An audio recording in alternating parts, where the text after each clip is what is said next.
방송에서 제공하는 투자 정보는 투자 판단에 대한 조언입니다. 방송에서 제공하는 주식의 가치, 가격 상승 및 가격 하락에 대해서는 방송사에서 보장하지 않습니다.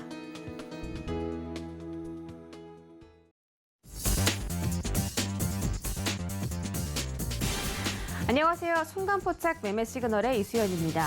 어제 우리 시장은 인플레 우려에 양지수 모두 하락 마감했습니다. 코스피 시장은 장중에 2,900포인트가 붕괴되기도 했는데 결국은 2,916선에서 거래를 마쳤습니다.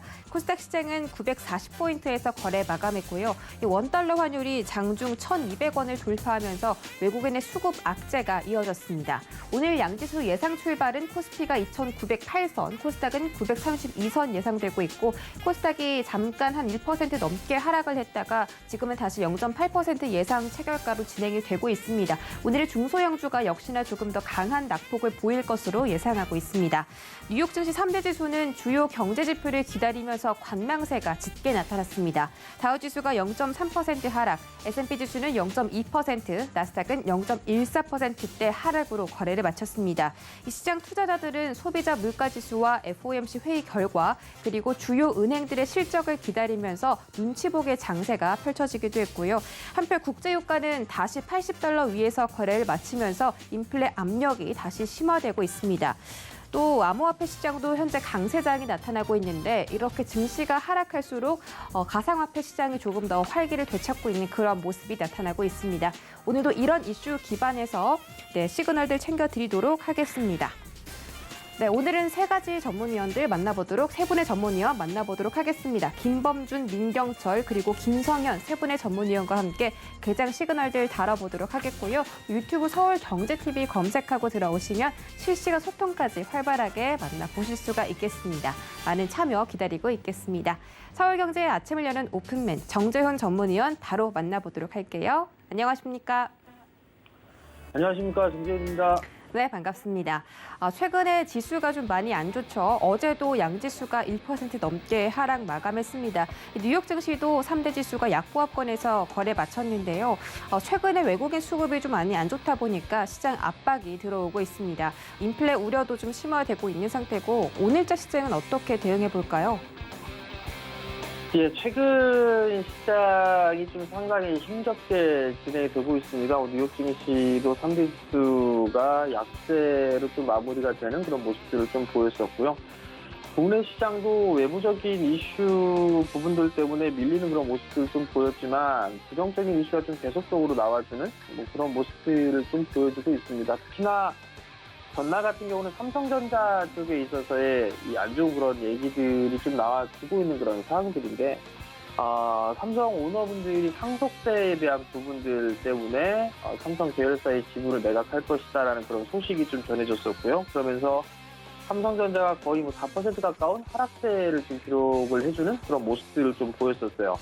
그 소식에 따라서 수급적인 부분들이 매도세가 좀 상당히 강하게 나와주는 그런 모습을 좀 보였었고요. 지금 외국인들 같은 경우는 6거래일 연속적으로 좀 매도가 나와주고 있는 그런 상황들인데 거의 8천억대가 넘는 매도 물량이 나왔어요. 그중에 거의 절반 이상이 거의 대부분이 삼성전자 쪽에 있어서의 매도세가 좀 출회된 그런 부분들이 좀 있습니다. 7천억이 넘게 매도세가 좀 나왔던 그런 부분들이 있으니까요. 그렇기 때문에 거의 삼성전자 하나로 지수를 끌어내렸다라고 좀 보시면 좋을 것 같고 그뿐만 아니라 환율에 대한 영향 부분들도 좀 있는 그런 상황들입니다. 1,200원짜리대를 돌파 시도가 전날 좀 나왔었어요. 그러면서 1,198원 80전에 거래가 좀 마무리가 되는 그런 상황들인데 1,200원 넘어서 버리게 된다라면 이게 1,230원짜리대에서 20원짜리대까지도 열어놓고 봐야 되는 그런 상황들인데 시장이 조금 안정된 그런 모습을 좀 보여주게 되려면 일단 1,190원짜리대 이하권으로 좀 떨어져 줘야 된다라는 거.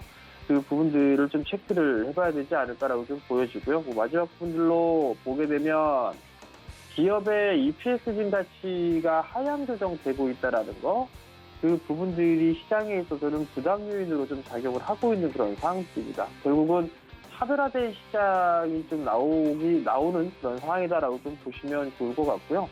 그렇다고 해서 이게 보게 되면 종목군들이 이게 비싸게 평가를 받느냐 그 부분들도 아닙니다. 보게 된다라면 대체적으로 많이 빠져 있는 시장에 같은 경우를 보게 되면 낙폭과대로 좀 진행이 되고 있는 그런 상황들인데 그렇게까지 밀릴 만한 그런 자릿대는 아닌 것 같은데 일단 추가적으로 좀 매도 물량이 나오는 그런 부분들은 종목에 있어서의 하락을 하게 되면서 신용 매물이 좀 출회가 되고 있다는 거, 악성 매물이 좀 출회가 되고 있는 그런 상황들인데 아마 오늘도 매도 이 반대 매매에 대한 부분들이 좀 나오지 않을까라고 좀 보여집니다. 전날 같은 경우를 보더라도 신용 잔고 10월 8일 기준이죠. 6천억이 넘는 반대 매매가 좀 나왔습니다. 신용이 좀 감소되는 그런 모습들을 좀 보였거든요. 그렇기 때문에 반대 매매에 대한 부분들은 좀 더 이어지는 그런 모습들이 좀 나올 것이다라고 좀 보시면 좋을 것 같아요.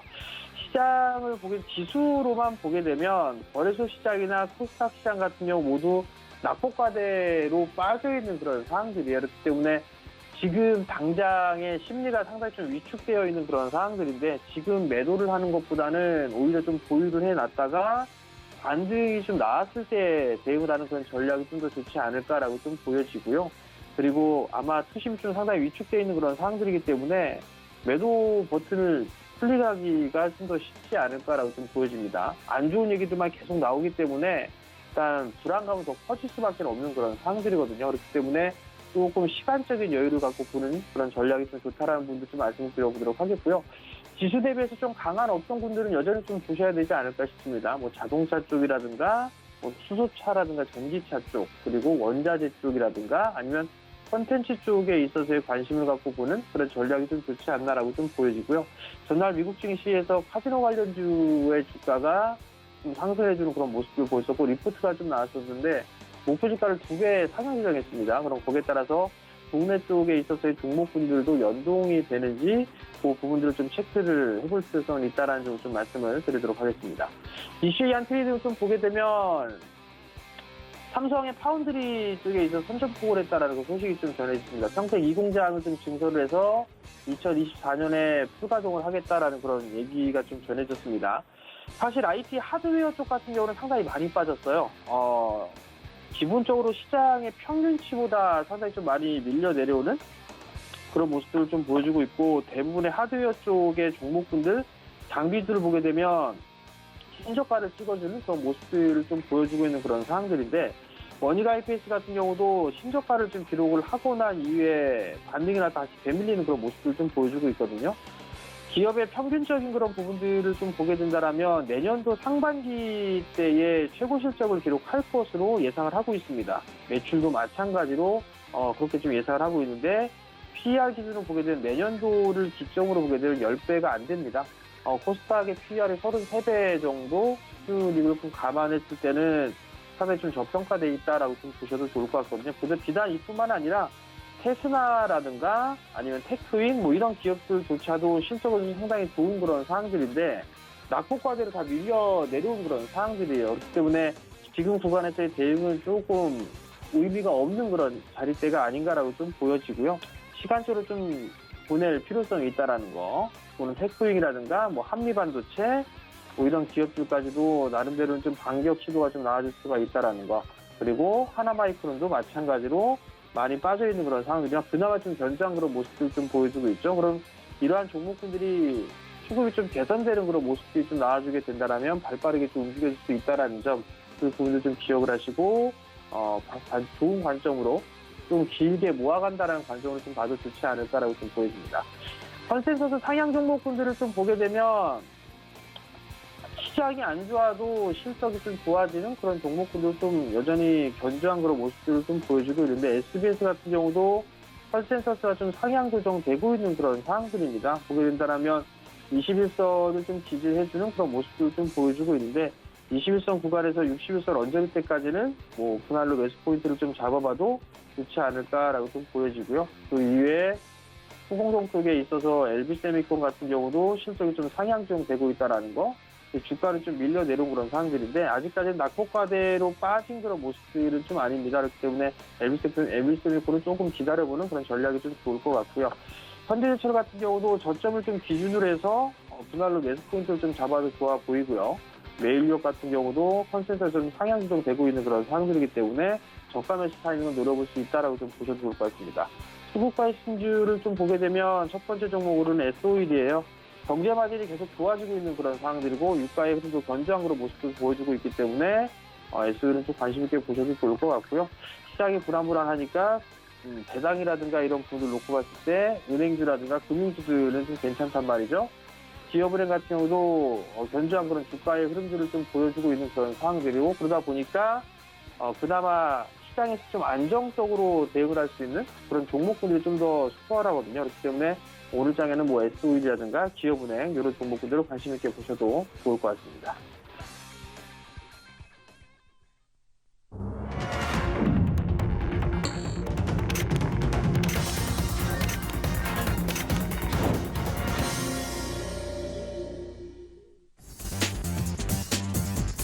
네, 어제 코스피 코스닥은 1%대 하락으로 거래를 마쳤습니다. 시가총액 상위 종목들이 대부분 부진하면서 약세가 나타났고 또 장중에 원달러 환율이 1,200원을 돌파했습니다. 1,199원대에서 거래 마쳤지만 이런 부분들이 외국인과 기관의 수급에 계속 악영향을 미치는 것 같습니다.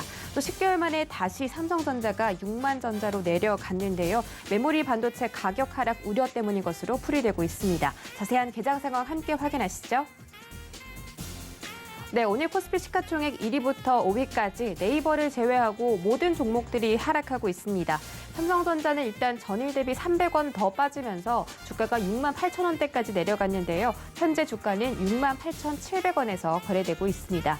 SK하이닉스도 10만 원을 깨고 내려간 지 한참인데 현재 가격 9만 900원에서 거래되고 있고 등락률은 0.6% 하락하고 있습니다. 네이버는 0.27% 상승하면서 37만 3천 원 선에서 거래되고 있고요. LG화학 어제 크게 올랐습니다. 어제 5%대 급등으로 마감했는데 오늘은 하락 출발합니다. 0.4% 가까이 떨어지면서 전일 대비 3천 원 빠지고 있고요. 그래도 여전히 80만 원 목전 앞두고 있습니다. 삼성 바이오로직스 0.24% 하락하고 있습니다. 현재 주가는 83만 2천 원입니다. 다음 장 보시죠. 네, 이번 장은 혼조세입니다. 삼성 SDI와 삼성전자 우선주를 제외하고 모든 종목들이 상승하고 있습니다. 오늘 자동차 관련주 현대차와 기아 모두 강한 모습으로 출발하네요. 현대차가 1% 가까이 상승하면서 주가는 20만 6,500원에서 거래되고 있습니다. 기아 0.6% 상승하고요. 8만 2,700원 현재 지나가고 있습니다. 카카오는 회복세를 보이는 듯 하다가 계속 좀 횡보하는 모습인데 0.4% 오늘 상승 출발했습니다. 현재 주가는 11만 4천 원입니다. 지수 보시죠. 네, 오늘 양지수 혼조세로 출발했습니다. 코스닥 시장이 예상 체결 지수에서는 굉장히 부진한 모습을 보였었는데 네, 상승 출발에 성공했고요. 0.15% 상승하고 있습니다. 현재 941선에서 거래되고 있습니다. 코스피 시장도 낙폭이 거의 없습니다. 지금 계속 좀 상승하는 모습 나타나면서 0.05% 하락하고 있습니다. 2,914포인트에서 거래되고 있습니다.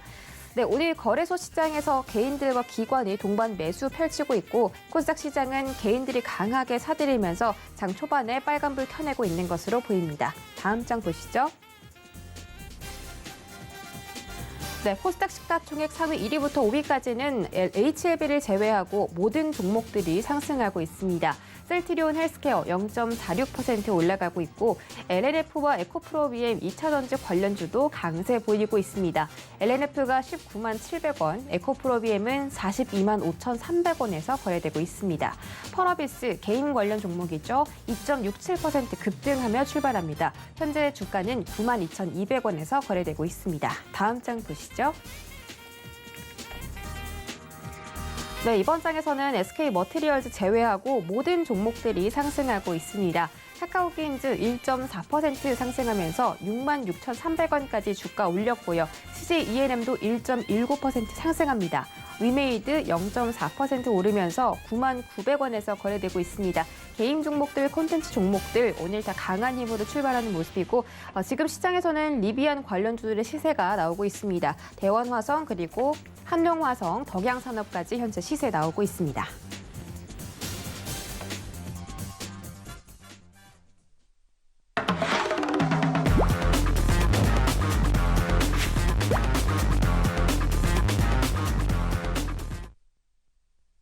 네, 순간포착 라이브 매매 시그널 출발해 보도록 하겠습니다. 김범준 전문위원 인사드릴게요. 안녕하세요. 안녕하세요. 네, 반갑습니다. 자, 오늘 시장, 양시장 모두 빨간불에 성공했습니다. 예상 체결가에서 조금 겁먹었는데 그래도 다행히 코스피 코스닥이 지금 빨간불 켜면서 어제의 낙폭을 만회하려는 움직임 보여주고 있고요. 오늘 개장 상황 짧게 짚어주시고 종목별로 시그널들 챙겨주시죠. 네, 일단은 정정가가 이렇게 썩 좋지 않았었는데 출발 괜찮게 해가지고 다행이고, 네. 일단 4분차라서 좀 더 지켜봐야 되겠고요. 천천히 시장 대응하시면 될 것 같습니다. 일단 문의 주신 종목들 좀 살펴볼 건데 첫 번째는 샐리드입니다. 샐리드 먼저 살펴볼 건데 일단 샐리드는 그 항암 면역치료 백신, 그다음에 코비드19 예방 백신 개발 전문 바이오 벤처 기업으로 그 셀리박스 원천 기술을 이용한 파이프라인 제품의 개발, 그다음에 임상 연구를 통해서 면역 항암 치료제를 개발하고 있는 기업입니다. 그리고 이제 아데노 바이러스 벡터 기반 예방 백신 기술을 보유하고 있고, 또 이 기술을 활용해서 코로나 바이러스 예방 백신을 개발 중인 상태입니다. 그래서 주가적으로는 지난 4월부터 본격적으로 상승을 했고, 무려 3개월 동안 등락폭을 걸치면서 저점에서부터 고점까지 330% 이상 급등을 했고, 최고점 가격인 15만 6,800원을 찍고 하락했으나 재차 반등하는 힘을 보여줬습니다. 그래도 이제 결국에는 이제 하락하게 된 상태인데, 지금 고점 대비 약 마이너스 54%, 그러니까 반토막 이상 하락한 상태로 보여집니다. 샐리드도 이제 코로나 임상 계획을 변경을 하면서 계획에 좀 차질이 생겼는데, 현재는 글로벌 제약사의 그 먹는 코로나 치료제가 부각이 되면서 며칠 전부터 국내 관련 백신 제약 회사들이 모두 하락세를 피하지 못하고 있는 상태입니다. 큰 타이틀로 보게 되면 백신 치료제 대부분 다 하방 압력을 좀 강하게 받고 있는 상태인데, 이 국내산 백신과 치료제 만드는 그 과정이나 이런 것들이 참 힘든 상황입니다. 그래서 특히나 저번 주에는 샐리드가 국제 코로나 백신 공동 구매, 그 코박스와 백신 공급 합의서 체결을 했다는 소식도 전해졌지만, 당일과 그 다음날까지는 주가가 어느 정도 반등해주는 모습을 보였는데, 어제 하락장에서 다시 반납한 상태입니다. 그래서 주가 전망은 솔직히 제약 바이오들 모두 하는 임상에 따라서 좀 개별적인 추세나 전망이나 모두 좀 다르게 볼 수는 있지만, 샐리드 역시 전망은 나쁘진 않습니다. 다만 주가적으로 보면 상당히 기분은 나쁠 수는 있겠고요. 이건 역시 고점에 잡은 사람과 저점에 잡은 사람마다 좀 다를 것이라서 저는 좀 중도 입장에서 말씀을 좀 드리겠습니다. 그래서 일단 고점 대비 많이 내려온 상황입니다. 그래서 개별적인 평단가에 맞춰서 추가 매수했을 때 어느 정도까지 가격을 낮출 수 있는지 좀 보셔야 할 것 같고, 특히나 이번 달 중순에는 바이러스 벡터 방식의 후보 물질 1상을 마무리할 계획이라서 조금은 기다려 보셔도 좋을 것 같기는 한데, 그래도 좀 주의는 하셔야 되겠습니다. 그래서 왜냐하면은 아직 1상이기 때문이죠. 그래서 결과적으로 임상은 1상인데 주가는 이미 2상 완료 혹은 3상 진입 수준으로 한번 갔다 왔거든요. 이렇게 한번 갔다 온 주식은 단기간 내에 유의미한 결과, 그러니까 확실한 결과가 나오지 않는 한 사이클을 돌리기가 쉽지 않습니다. 그래서 지금부터 최소 1년은 들고 가셔야 하고, 현재 글로벌 문제도 별로 좋지 않기 때문에 아마 대부분 다 아실 겁니다. 요즘 워낙 뉴스도 많이 나오고 다른 이제 노란 톡방에서도 많은 얘기들을 해주기 때문에 아시겠지만, 이런 글로벌 문제도 좋지 않기 때문에 조금 장기적으로 비중을 조금 덜어가면서 가지고 계신 분들은 좀 비중 조절을 하시면서 가져가야 하겠다라고 좀 볼 수 있겠고, 글로벌 2비 3상 계획이 있기는 한데 사실 이것도 신청하고 환자 모집하고 승인하고 임상 들어가고 또 뭐 임상 발표하고 또 중간 발표할지 혹은 뭐 최종 탑라인으로 발표할지 아니면 뭐 논문으로 발표할지도 모르기 때문에 사실 어쨌거나 이 일련의 과정들이 진짜 오래 걸립니다. 생각보다. 그래서 그 사이에 주가는 사실 언제든지 변동폭이 좀 있고 혹은 뭐 수평에 맞춰서 행보할 수 있겠지만 그 기간 동안에는 사실 지금보다는 싸게 매수할 수 있는 확률이 상당히 높다라고 볼 수 있고요. 물론 이제 그렇게 보면은 사실 지금도 매수할 단계는 아니고 그러면 어디까지 봐야 하냐? 그러면은 현재가에서부터 뭐 기간적이나 뭐 주가적으로 봤을 때는 마이너스 30%까지는 좀 폭넓게 보셔야 한다. 그러면은 5만 원대 정도 됩니다. 그러면 제대로 사실 한 사이클이 또 돌려면은 위에 매물대를 오랜 시간 동안 또 희석을 해야 되고 또 힘을 모으는 작업도 해야 되기 때문에 물론 이제 그 사이에 다른 호재들이 터질 수는 있겠지만 사실 지금 셀리트 이 고점 갱신이 사실 백신으로 한 거라 이 고점을 깨려면은 또 이 현재 가지고 있는 백신으로 또 깨야 합니다. 그러니까 요약을 하게 되면은 앞으로 1년 정도는 좀 잘 담아가실 수 있는 분 그리고 이제 주가의 그 흔들림에 스트레스 받지 않는 분 그리고 어느 정도 손절도 좀 감안하면서 비중 조절을 확실히 하실 수 있는 분들은 천천히 담아가시면 되겠다라는 의견을 좀 드리도록 하겠습니다. 다음 종목은 LG 이노텍인데 LG 이노텍 전망은 사실 종합적으로 나쁘진 않습니다. 올해 4분기 영업이익도 뭐 역대치의 경쟁사 생산 차질에 따른 반사 이익도 좀 기대되는 부분이고 좀 저평가다라고도 볼 수는 있을 텐데 사실 이거는 좀 개인적으로 어떤 관점이 보냐에 따라 좀 많이 다를 것 같아요. 다만 주가적으로는 사실 제가 18만 5천 원 정도가 깨지 않으면은 23만 원 사이로 박스권 매매가 가능하다라고 좀 보고 있었는데 오늘 시작과 동시에 바로 깨가지고 여기서 조금 더 밑에 하단을 좀 봐야 될 것 같기는 한데 이게 지금 1년 평균대 가격이 20만 2천 원 정도가 되거든요. 그러니까 20만 원 초반대이기 때문에 이 가격대를 좀 빠르게 반등을 해주지 않으면은 조금 더 천천히 보셔야 될 것 같고 어쨌거나 위아래 박스권 매매는 충분히 좀 가능한 종목이다라고 좀 볼 수 있겠습니다. 그래서 어쨌든 전망은 나쁘지는 않다라고 의견 드리도록 하겠습니다. 마지막 종목은 크리스탈 신소재입니다. 크리스탈 신소재 어제 장중에 27% 정도 올랐다가 상한가는 가지 못하고 내려앉아서 종가 12%대 마감을 했는데 그래핀 공급 계약을 체결한 소식이 있죠. 약 110억대 정도의 규모인데 간략하게 그냥 전망이 정말 좋습니다. 이 그래핀은 활용 분야가 정말 다양하고요. 또 반도체로 주로 쓰이는 이 실리콘보다 100배 이상 그 전자의 이동성이 빠르고 강도는 강철보다 200배 이상입니다.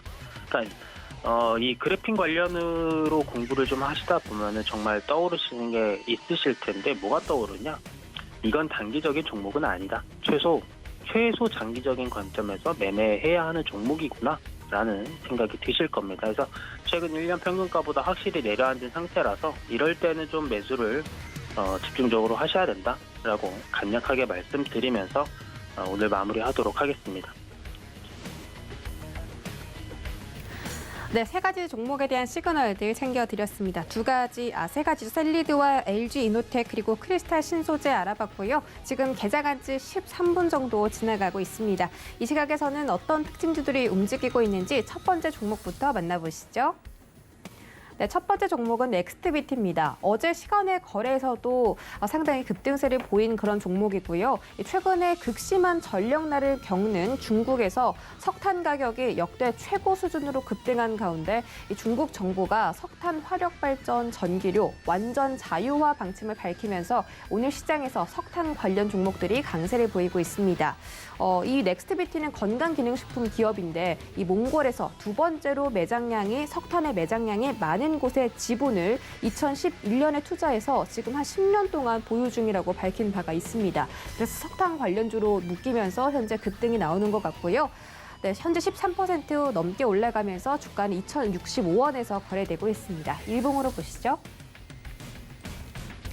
네, 일봉상으로 넥스트비티 정말 꾸준하게 올라왔습니다. 9월 중순 1,375원대에서 거래가 됐었고요. 이 시장의 악영향을 그렇게 크게 받지 않은 상태로 계속 우상향 곡선, 5일선 가파르게 타면서 상승하고 있습니다. 어제 시간의 매매에서 거래가 많이 된 만큼 오늘 갭상승 출발했고 2,120원까지 주가 터치했다가 지금 약간 반납했습니다. 그래도 여전히 양봉 띄워주고 있고요. 현재 주가는 2,070원에서 거래되고 있습니다.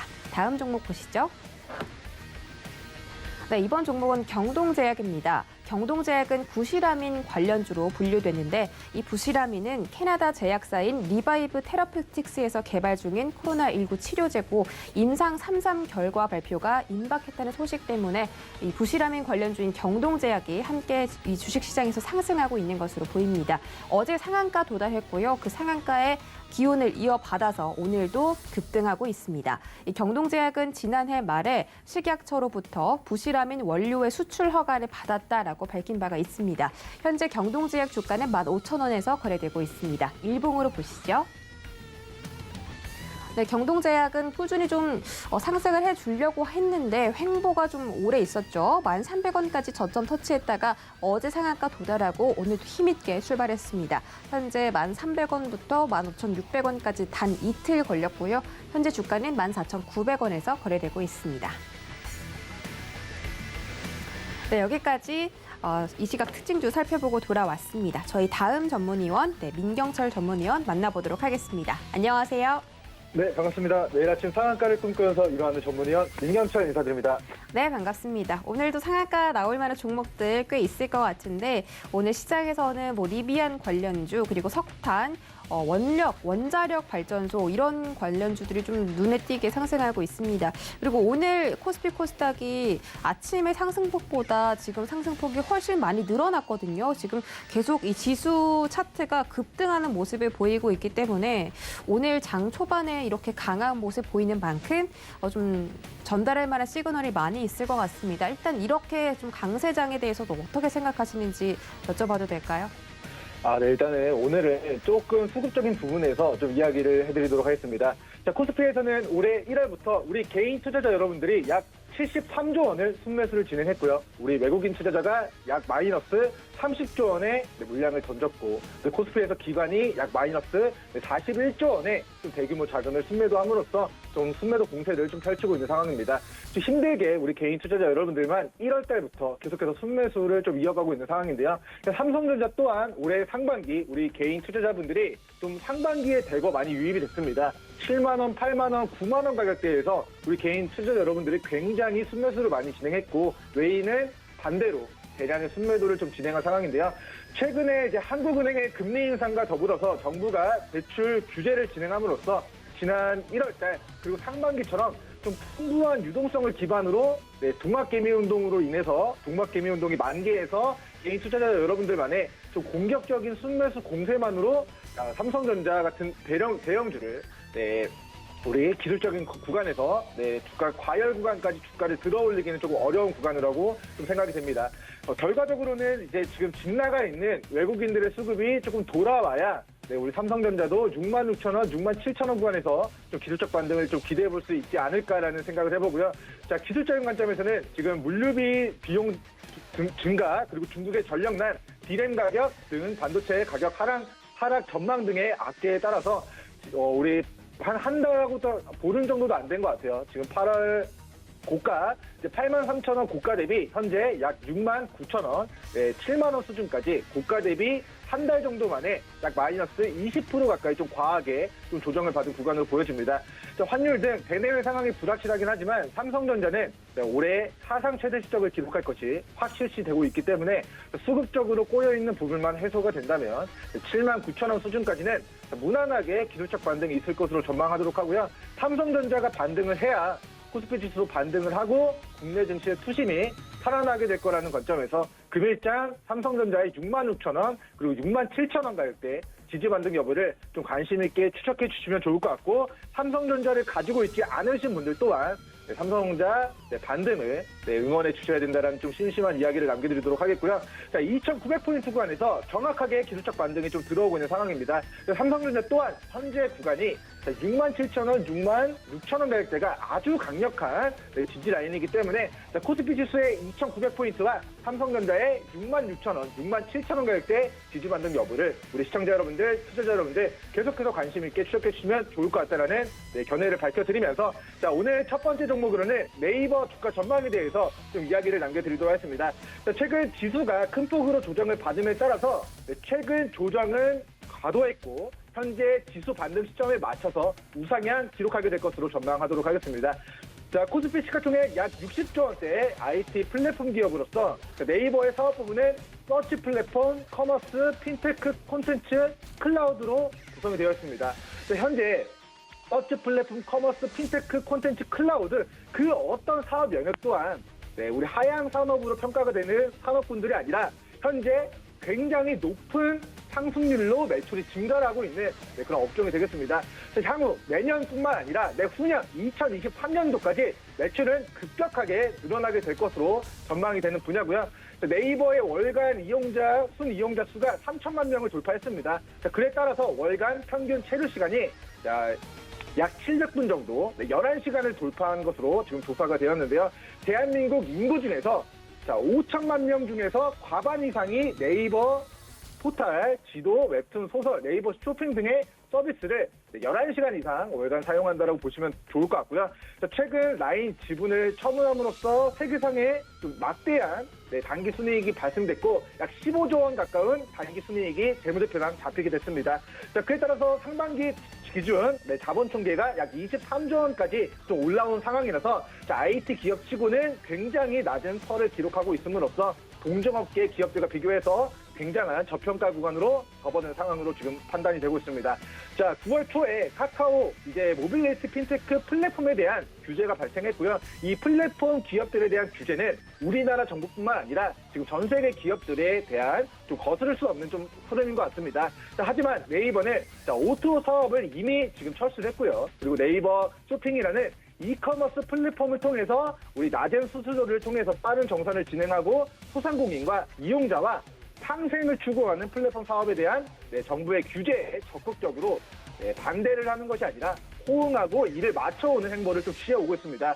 자, 지금 플랫폼 기업의 규제가 IT 업계에서는 굉장히 부정적인 영향을 미치고 있는 것은 사실이지만 네이버는 정부의 규제에 충분히 호응을 할 수 있는 스탠스를 취해왔고 진행하고 있는 요즘에 콘텐츠 관련된 그런 사업 부분도 굉장히 떠오르고 있잖아요. 지금 오징어 게임, 넷플릭스 관련된 콘텐츠 제작에 대한 그런 사업 영역도 굉장히 전 세계적으로 부각이 되고 있는데 네이버가 지금 네이버 웹툰과 웹소설을 활용한 2차 저작물, 드라마를 재창작, 영화를 재창작하는 앞으로의 컨텐츠 사업적인 부분들 또한 굉장히 큰 폭으로 영업이익이 증가될 것으로 전망이 되기 때문에 앞으로 이런 플랫폼 기업에 대한 규제가 네이버 핵심 사업 영역들에 대한 매출 타격은 굉장히 미비할 것으로 전망이 됩니다. 최근 삼성전자, 우리 대한민국 대표 기업이 지금 6만 전자까지 좀 크게 조정을 받음으로써 시가총액 3위, 코스피 시가총액 3위 네이버 또한 지수 조정에 따라 37만 원 수준까지 좀 조정을 받은 상황인데요. 자, 오늘 장중에 다시 37만 8천 원 부분까지 좀 반등 흐름이 좀 만들어지고 있는 상황인 것 같습니다.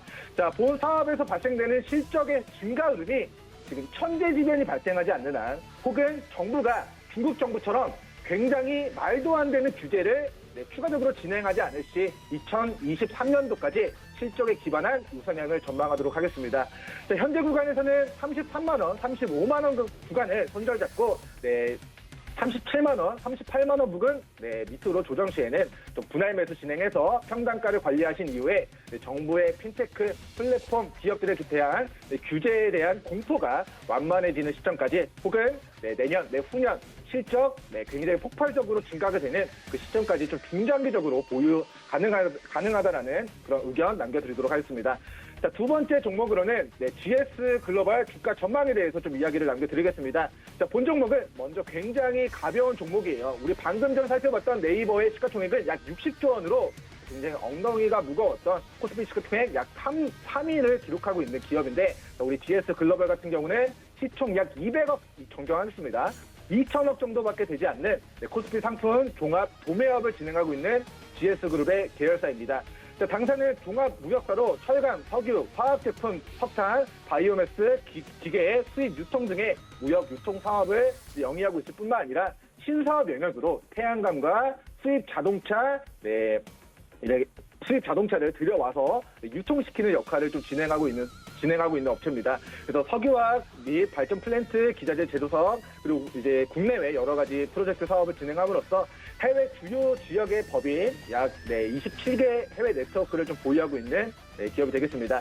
자, GS 글로벌이 지금 신사업으로 진행하고 있는 EV 제조사와의 제휴로 2020년도부터 전기버스 수입 판매 사업을 영위하고 있는데요. 앞으로는 이 전기버스 수입 판매를 트럭과 승용차 등으로 수입 전기차에 대한 판매 라인업을 확보하는 것을 이 동사의 목표로 신사업에 대한 향후 비전으로 좀 제시하고 있는 상황입니다. 자, 그리고 태양광에 지금 투자를 단행하고 있고 그룹 계열사를 통해서 유망한 벤처 기업들의 또 투자를 진행함으로써 기존의 종합무역 상사에서 앞으로 신사업에 대한 우리 미래가치 가중치가 첫 번째는 전기차, 두 번째는 우리 태양광, 마지막으로 세 번째는 헬스케어 관련된 신사업 영역들을 계속해서 문어발 사업을 확장시켜 나가고 있다라는 이야기를 남겨드리도록 하겠고, 향후 약 10년 동안 시대를 거스를 수 없는 흐름 중에 하나가 친환경이라고 말씀을 드렸습니다.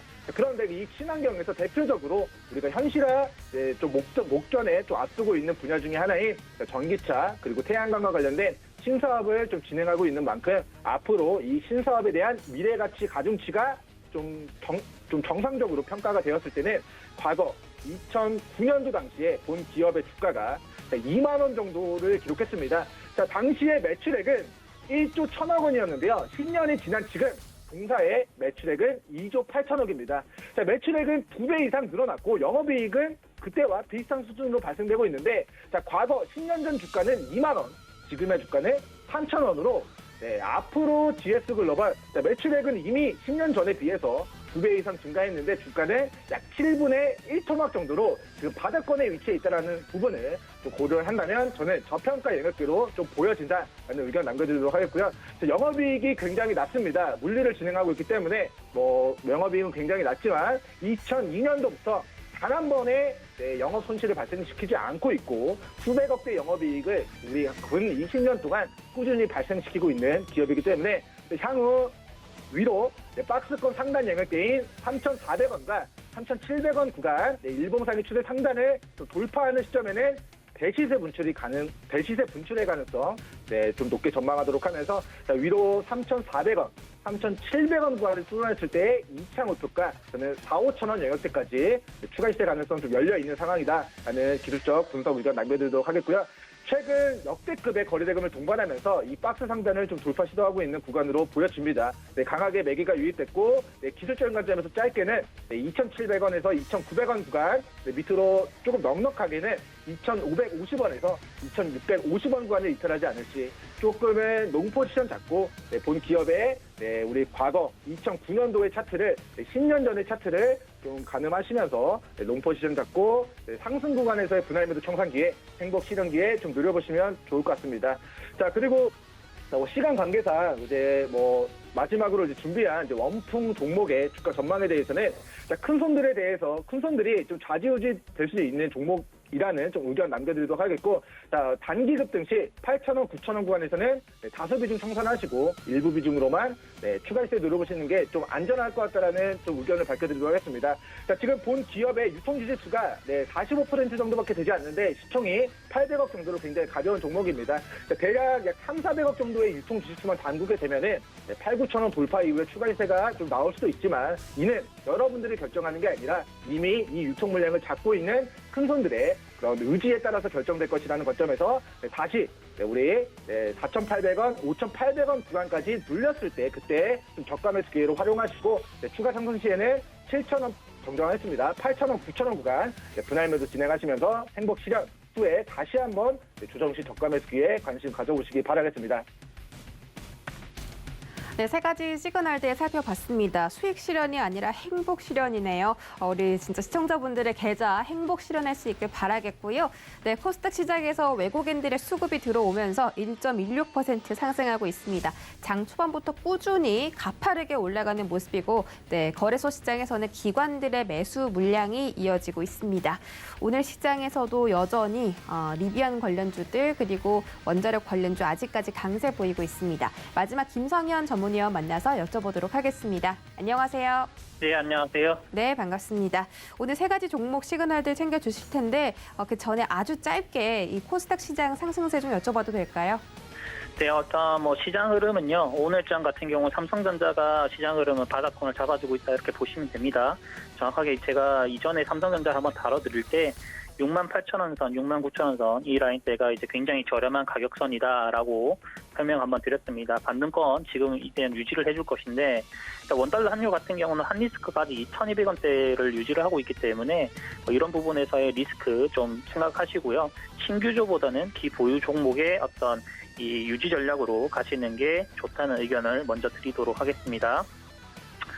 자, 오늘 첫 번째로 살펴볼 종목은요, 센트럴 모텍입니다. 오늘 리비안 관련된 이슈들로 해서 종목들이 좀 움직이고 있는데, 여기도 센트럴 모텍도 이 관련된 종목이라고 좀 보시면 되겠습니다. 리비안은 이제 제2의 테슬라로 불리는 제조사 중 하나라고 좀 보시면 됩니다. 2009년도에 설립된 미국의 전기차 업체고요. 아마존이나 포드 쪽에서도 어제 투자를 해서 좀 투자받은 회사로 좀 유명하긴 하죠. 그래서 이제 최근에 이 관련주로 좀 엮이면은 주가가 상승하는 모습들이 국내에서도 계속 나타나고 있습니다. 이 센트럴 모텍은 이제 알루미늄 컨트롤 암 관련된 부분에서 2019년도에 리비안과 계약을 한번 맺었다라는 관점으로 좀 보시면 됩니다. 리비안 쪽은 아직까지 전기차를 생산해서 판매한 실적 자체는 없지만은 글로벌 업체로서의 어떤 투자 유치 금액만 지금 105억 달러, 우리 돈으로는 약 12조 원에 달하고요. 연말에 이제 상장된다는 얘기들이 있는데, 상장이 되면은 약 500억 달러, 우리 돈으로 60조 이상의 기업 가치가 예상이 되고 있습니다. 그러니까 국내에서도 이제 부품을 조달하는 업체라든가 또는 그런 가능성이 있는 업체들로 이 시장 관심이 쏠린다라고 좀 보시면 되겠습니다. 일단 리비안 모멘텀에 따라서 이 센트럴 모텍도 단기적으로 좀 반등을 하긴 했습니다. 센트럴 모텍이 이제 실적 성장은 이제 볼스크루라든가 알루미늄 암 이쪽에서 계속 이끈다고 보시면 되겠고요. 여기서 이제 볼스크루라고 하면은 이제 회전 운동을 직선 운동으로 변환시키는 동력 전달 장치로 좀 보시면 됩니다. 친환경 차량이 늘어날수록 이런 볼스크루 매출액도 동반적으로 좀 확대될 것으로 보이고요. 우리나라 같은 경우는 이제 수입에만 의존했던 부품을 국내에서는 유일하게 이 센트럴 모텍에서만 국산화를 이뤘다고 보시면 되겠습니다. 알루미늄 컨트롤 암 수요에 대한 부분들도 최근에 이제 차량 경량화 트렌드에 따라서 계속적으로 늘어나고 있다라고 좀 보시면 되는데요. 알루미늄이 이제 기존의 스틸 대비해서 약 24%가량 좀 가볍기 때문에 리비안뿐만 아니라 이제 향후 국내외 완성차들이 집중하고 있는 그런 차량 경량화에 있어서 계속적인 수혜를 좀 받을 것으로 보입니다. 해당 부분 매출은 연평균 한 25%의 성장을 좀 예상을 하고 있으니까 이 부분도 좀 참고를 하시고요. 기술적으로 좀 살펴보면요, 전일자의 이제 급등으로 해서 추가적인 상승 구간은 약 36,000원에서 37,000원 가량 될 것으로 보입니다. 눌림목 구간에서 이 공략 자리 좀 괜찮아질 것으로 보이는데 한 27,000원 선 예상을 하고 있으니까 참고하셔가지고 매매를 하시면 될 것 같습니다. 자, 두 번째 살펴볼 종목은요, 흥구석유입니다. 흥구석유는 이제 이 국제 유가와 관련돼 있는 종목이라고 흔히들 이제 매매하시는 분들이면 다 아시죠? 최근에 이제 국제 유가가 약 7년 만에 배럴당 80달러를 이제 80달러 돌파를 했습니다. 현재 기업들은 이제 원자재 가격 급등에 따른 생산비 상승과 그리고 원자재 수급난을 좀 우려하고 있는 시점인데, 이제 석유와 가스 수요가 많은 겨울을 앞두고 수요량은 좀 더 늘어날 것으로 보입니다. 코로나로 인해서 위축됐던 글로벌 경기가 이 백신 도입에 따라서 회복기에 진입을 하면서 이런 원유 수요량이 좀 급증을 하고 있지만 공급이 이제 충분하게 뒷받침되고 있지 않기 때문에 이런 이 유가 상승이 나타난다라고 좀 보시면 되겠고요. 또 특히나 이제 이 오펙과 러시아 등의 어떤 산유국 업체인 오펙 플러스가 증강 속도를 높이지 않고 있는 점도 유가 가격을 좀 자극을 하고 있습니다. 얘네들 입장에서는 오히려 가격이 높아지는 게 좀 더 유리한 그런 상황이기 때문에 고의적으로 이제 공급량을 늘리지 않고 있다라고 좀 보시면 되겠고요. 또 하나 더 중국의 이제 전력난에 대한 부분들을 좀 살펴봐야 되는데 현재 중국 쪽에서는 주요 공급처인 호주와의 갈등으로 해서 석탄 수입에 좀 어려움이 큰 상태입니다. 특히나 이제 뭐 중국 당국도 내년 2월 베이징에서 개최되는 겨울 올림픽을 좀 앞두고 이 탄소 저감 대책을 좀 강화하면서 이 전력난이 가중되고 있다라고 좀 보시면 되겠고요. 이 석탄 공급이 줄어들면서 이제 LNG 또는 석유 쪽에서 다른 에너지 수요가 중국 쪽에서 이 크게 나타나니까 유가 상승도 좀 부채질했다라는 관점으로 보시면 될 것 같습니다. 이 국제 유가는 이제 특히나 이제 경제와 밀접한 영향을 지니는데 유가 상승 시에는 대표적으로 정유 또는 화학 조선 이런 이 섹터들이 대표적으로 수요 업종으로 좀 꼽힙니다. 정유나 이제 석유화학 업체의 경우에는 유가가 높을수록 이 생산물을 비싸게 팔 수 있어서 이익 증가 효과가 있기 때문이고 이 조선업계 같은 경우는 유조선이라든가 컨테이너선의 어떤 발주 증가 등의 효과가 있기 때문이다라고 좀 보시면 되겠습니다. 흥국석유는 이런 유가 관련된 회사입니다. 최근에 뭐 이런 계속 변동성이 좀 가격적으로도 좀 커지고 있는 모습인데 제 관점에서는 8,000원 선 아래로는 그냥 저렴한 가격으로 보고 있고요. 국제 유가 기준으로는 지금 배럴당 80달러를 돌파를 했는데 90달러까지도 무난하게 돌파를 할 것으로 보입니다. 그러니까 유가는 지속적으로 상승 가능한 이런 추세 상방 구간에 위치하고 있다라고 좀 보시면 되겠고 유가 관련된 업체들 계속 주목해서 보셔야 된다는 점 설명드리도록 하겠습니다. 마지막으로 살펴볼 종목은 더구전자입니다.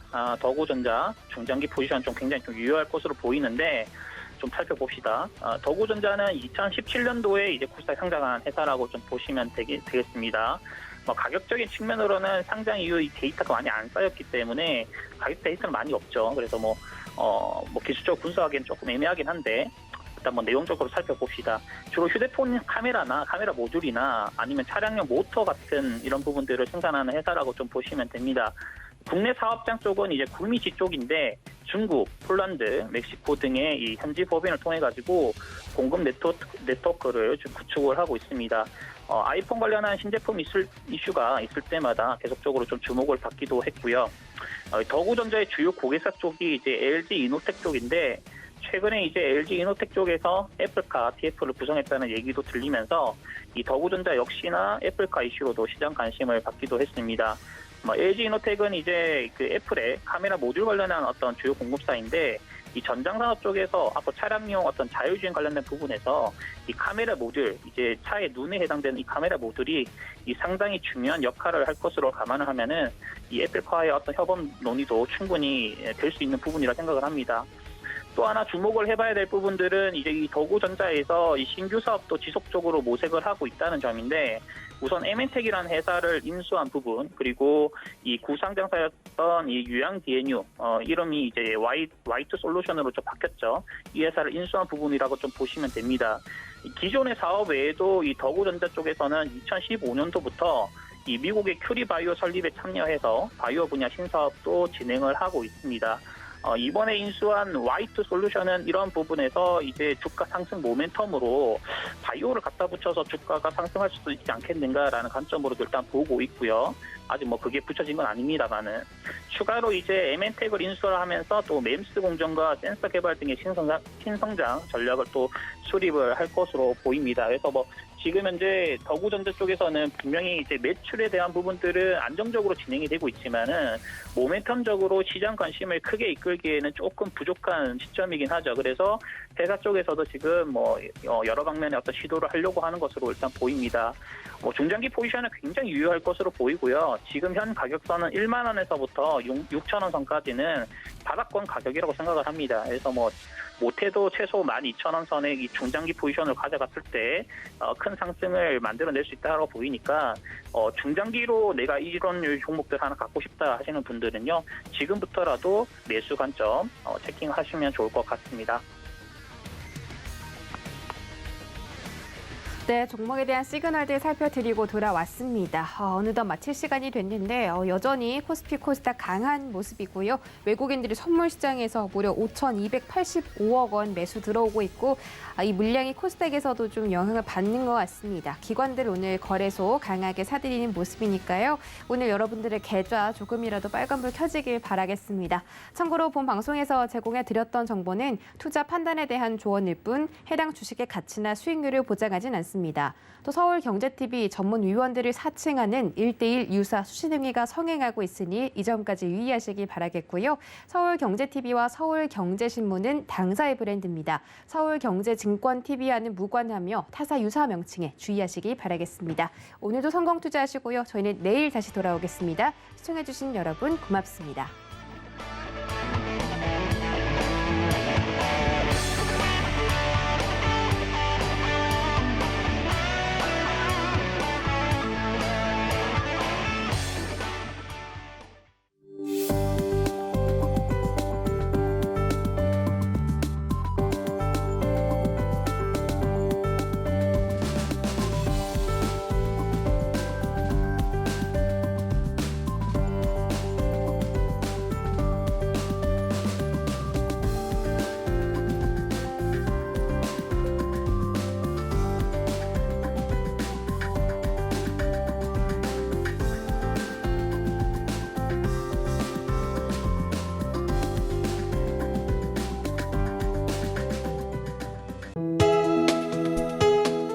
본 방송에서 제공하는 투자 정보는 투자 판단에 대한 조언입니다. 방송에서 제공하는 주식의 가치, 가격 상승 및 가격 하락에 대해서는 방송사에서 보장하지 않습니다.